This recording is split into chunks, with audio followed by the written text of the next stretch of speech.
Hello అండి. అందరికీ నమస్కారం. నేను మీ సరోజిని అండి. స్వామివారికి ఇలా హారతి పట్టి, చక్కగా దీపం, ధూపం, నైవేద్యం పెట్టేసిన తర్వాత ఇలా హారతి ఇచ్చుకోవాలండి. చక్కగా పొద్దున్నే మనం ఇలా గంట శబ్దం వినాలండి. మంచిదండి ఇంట్లో. చూడండి స్వామివారిని ఇలా లైట్లు లేకుండా నేను దీపాల కాంతుల్లో కాసేపు చూస్తానండి. కొద్దిసేపు ప్రశాంతంగా ఒక 5 నిమిషాలు కూర్చొని స్వామివారి నామం చెప్పుకుంటానండి.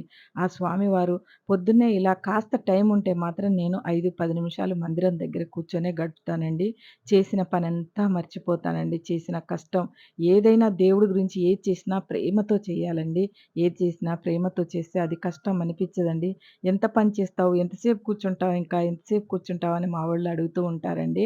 పొద్దున పూట మా వారు ఇంకా లేవవా? ఇంకా అవ్వలేదా? అంటూ ఉంటాడు. కానీ ఇదంతా చేసి కళ్ళకి చూసుకుంటే నాకు ఆనందంగా ఉంటదండి. తర్వాత స్వామివారిని ఇలా దీపపు కాంతుల్లో చూస్తున్నప్పుడు, కాసేపు నేను తిరుమలలో ఉన్నానా, తిరువీధుల్లో తిరుగుతున్నానా అని నా మనసుకు నేనే గుర్తు చేసుకుంటానండి స్వామివారిని.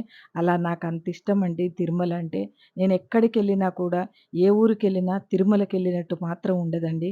అది ఆ ప్రదేశంలో ఉన్న ఏముందో తెలియదు మాయకని అక్కడ అడుగు పెట్టంగానే ఆ తిరుమల, ఆ వెంకటేశ్వర స్వామి నిజంగా చెప్పాలంటే అండి మనకు ఎంత చెప్పుకున్నా అసలు ఏమి అనిపించదండి మనకి. ఎంత చెప్పుకున్నా తక్కువే అండి స్వామి గురించి.